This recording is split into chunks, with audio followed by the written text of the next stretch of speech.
నర్సంపేట పేరు చెప్తాడు నచ్చున్నాడు మధ్య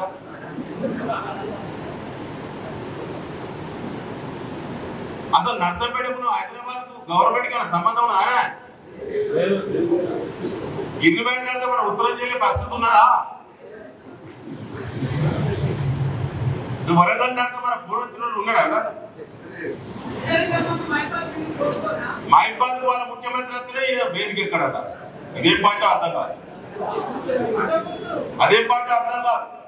మరి నీ 6 గ్యారంటీల పేరు మీద ఓట్లు వేసుకొని గెలిచినావు కదా, మరి 6 గ్యారంటీలకు బాధ్యుడు ఎవరు? ఇప్పుడు పార్లమెంట్ ఎన్నికలో చెప్పాలి బయటకు వచ్చి.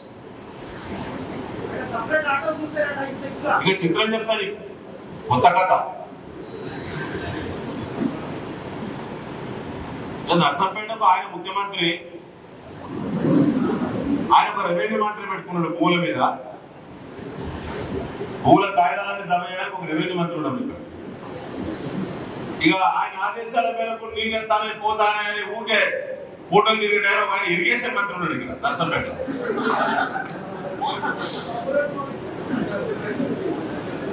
నేను చెప్పేది కరెక్టేనా? ఇక ఎక్కడెక్కడ ఇల్లు కడతాను, ఎక్కడెక్కడ ఇసుక పోతాను, ఎక్కడెక్కడ నర్సంపేటలో అంతా అసైన్మెంట్ భూములే కదా. ధర్మం ఉన్నోళ్ళు ఏదైనా కాస్త పునాది ఇస్తానగానే ఓ మున్సిపల్ మంత్రి పోతాడు అక్కడ. నర్సంపేట క్యాబినెట్ వచ్చింది ఎంపీ గారు. 4 నెలలకి కింద ఉచ్చిలా, 4 నెలలకి కింద ఉచ్చిలా ఎత్తివా పైనుంచి ఏం తెచ్చిన వాడికి నీ కొట్లాటవా? పెద్ది సుదర్శన్ రెడ్డి గారు వారి అభ్యర్థికి మద్దతు కూడగట్టడం కోసం ఎన్ని ముచ్చట్లు చెప్పినా మాకు అభ్యంతరం లేదు.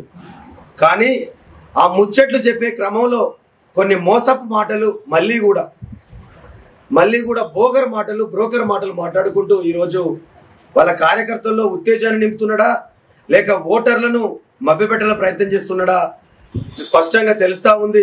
కానీ వారి మాటలు, వారి పప్పులు ఎవి కూడా ఉడకవన్న విషయం వాళ్ళ కార్యకర్తలే బాటంగా మాట్లాడుకుంటా ఉన్నారు.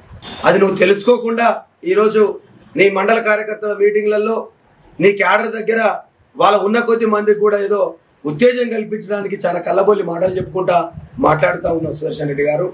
మీరు పెద్దలు, శాసనసభ్యులే, మేము గౌరవిస్తాం, రెస్పెక్ట్ ఇస్తాం. కానీ నీ మాటలు చూస్తే నీకు ఇచ్చుడు వేస్ట్ అనిపిస్తూ ఉన్నది. నువ్వు చెప్పే మాటలు ఎలా ఉన్నాయంటే ఏదో అరచేతిలో స్వర్గం చూపించి మొత్తం గతంలో లాగా మభ్య పెడదామని, ఇంకా నీకు అధికారం పోయిందని నువ్వు అనుకుంటలేవు. ఆడ కేసీఆర్, కేటీఆర్ అనుకుంటలేడు, ఇక్కడ సుదర్శన్ రెడ్డి అనుకుంటలేడు.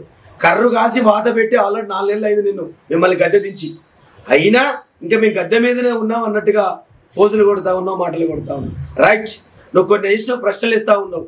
మా నాయకుడు మాధవరెడ్డి గారి గురించి, కాంగ్రెస్ పార్టీ నాయకత్వం గురించి, వ్యక్తుల గురించి నువ్వు మాట్లాడుతూ ఉన్నావు. 10 ఏళ్ళు నువ్వు నీ పార్టీ అధికారం ఉందే. మొదట 5 ఏళ్ళు నువ్వు సివిల్ సప్లై చైర్మన్ హోదాలో ముఖ్యమంత్రికి దత్తపుత్రుడు నేను, ముఖ్యమంత్రి నా జేబులోనే ఉన్నాడని చెప్పి నువ్వు మాటలు మాట్లాడుకుంటూ 5 ఏళ్ళు కాలం వెళ్ళదీసినావు. మరో 5 ఏళ్ళు, ఆ రోజు 5 ఏళ్ళు ఇవ్వకపోవడం వల్లనే వెనకబడ్డది నర్సంపేట అని చెప్పి నువ్వు చాలా బోకర్ మాటలు చెప్తే నమ్మి నిన్ను 2018లో నిన్ను గెలిపిస్తే 2023 డిసెంబర్ వరకు కూడా నువ్వే ఉన్నవే. మరి ఈ 10 ఏళ్ల కాల పరిమితిలో నువ్వు చేసిందేందో ఒకటి చూపెట్టు. కొత్తగా ఒక ఇల్లన్న కట్టించినావా? లేక ఎవరికైనా కొత్తగా పెన్షన్లు ఇచ్చినావా? లేకపోతే సంపూర్ణంగా నువ్వు ఏమన్నా రుణాల మాఫీ చేసినావా? లేకపోతే ఒక్క రేషన్ కార్డు అని ఇచ్చినావా?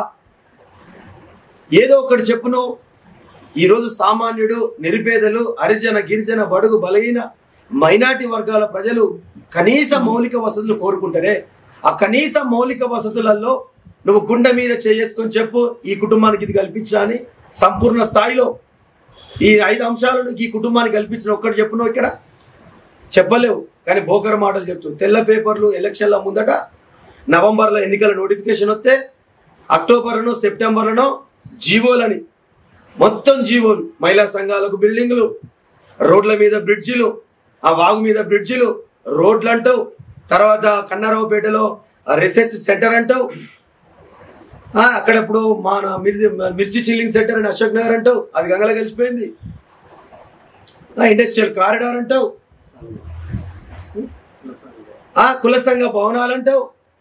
బాగా ఆర్భాటంగా ఆర్భాటంగా 2018లో మొత్తం జాతర లెక్క జరిపించి శిలాపలకాన్ని సంఖ్యలో పెట్టుకొని ప్రతి కులం పోటు కాడపోయి పెట్టుడు, కొబ్బరికాయలు కొట్టుడు 3 సార్లు కొట్టింది. ఆఖరికి వచ్చారు మొన్న ఎన్నికల ముందు బాగా పురమాయిస్తే పాపం కొందరు మోసపోయి, కొన్ని కుల సంఘ సోదరులు మోసపోయి ఇలా కట్టుకోవడానికి ప్రారంభిస్తే అవి నిచ్చెన్లు కనపడతాయి. ఒకటి పునాదుల కాడ, ఒకటి పిల్లర్ల కాడ, ఒకటి బేస్మెంట్ల కాడ. మొండి గోడలు లేకుండా, గోడలు లేవేమి లేవు. వాళ్ళ పరిస్థితి ఏంటిది? అలా నువ్వు ఇంకా కూడా కాంగ్రెస్ పార్టీలు మేము బాగా నేను అభివృద్ధి చేసినా ఈ కాంగ్రెస్ పార్టీలకు అవగాహన లేదు. ఈ 4 నెలల కాంచెలు ఏం చేయలేకపోయాను. 10 ఏళ్ళే నువ్వేం పీకలే. 10 ఏళ్ళు నీకు అధికారం ఇస్తే నేను శాసనసభ్యుడిగా 5 ఏళ్ళు గద్దె మీద కూర్చోబెడితే ఖాళీ పేపర్లు చూపించినావు, ముచ్చట్లు చెప్పించినావు. 100% పూర్తి చేసిన పని ఒక్కటి కూడా లేదు. నువ్వు పీకిందేమి లేదు. నేను అంటున్నా, ఎప్పుడు కూడా నేను పరుషపదజాలం వాడలే, కానీ నువ్వు వాడుతూ ఉన్నావు. మా నాయకుడి గురించి, మా నాయకుడికి ఉన్న నాయకత్వంలో ఉన్న వాళ్ళ గురించి నువ్వు వ్యక్తిగత దూషణలకు, వ్యక్తిగత వ్యవహారానికి నీ స్థాయిని దిగజార్చుకొని ఒక శాసనసభ్యుడిగా ఈరోజు నువ్వు లేకపోవచ్చు, కానీ ఈ నియోజకవర్గ ప్రజలు ఓ రోజు నిన్ను శాసనసభ్యుడిగా ఎన్నుకున్నాడు, నిన్ను ఒక లెవెల్ ఉంచిండు. కానీ ఆ లెవెల్ కాపాడుకునే మాటలన్నా మాట్లాడు.